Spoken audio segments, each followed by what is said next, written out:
Now, please, before we go, if you are new to this channel, I just want you to subscribe, like, and share. And on our pound JPY, let's do analysis on it. As you can see, what we are expecting our pound JPY to drop now for the day, which is on the 5th, we are planning is a bearish move, a fall. Now I will explain why. As we can see on the daily time frame, we are on a fall.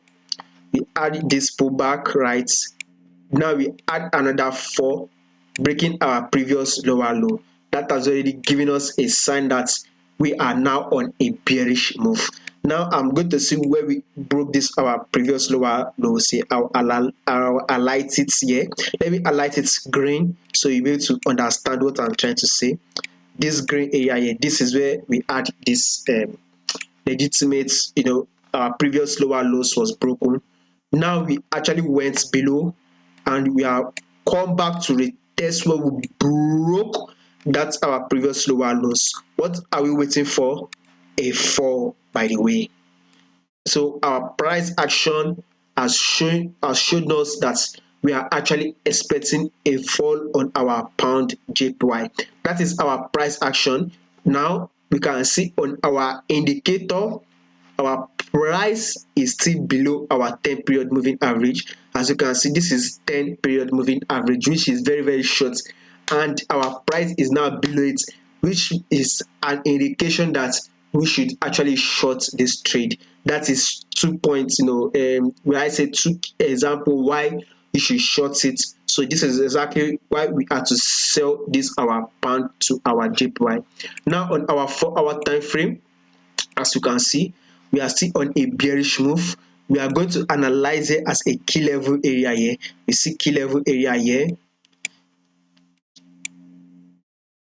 You see key level area here. So this is a legitimate area that our price will start falling. So now we can see on our 4-hour time frame, our price opens bearish, it fell. We can see it's a close bearish. As we can see, another 4-hour time frame, our price has now opened bearish, and it is what? It is time to go down. You see, another way on our 4-hour time frame is now showing us that it is now time for us to start shorting it.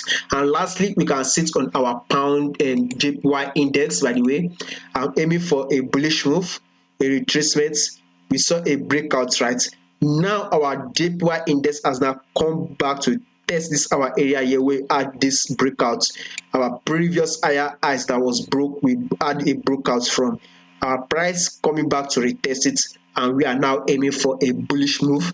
So as we are seeing a bullish move on our JPY index, any pair we are trading our JPY to should actually be going bullish. That is why we will be seeing a bullish move on our pound JPY. So we can see it, our pound to our JPY, as we have compared it, do analysis, it is showing that we are actually starting to go bullish. That is the analysis. If you find this video helpful, please do not forget to subscribe, like, and also share this video. Thank you very much.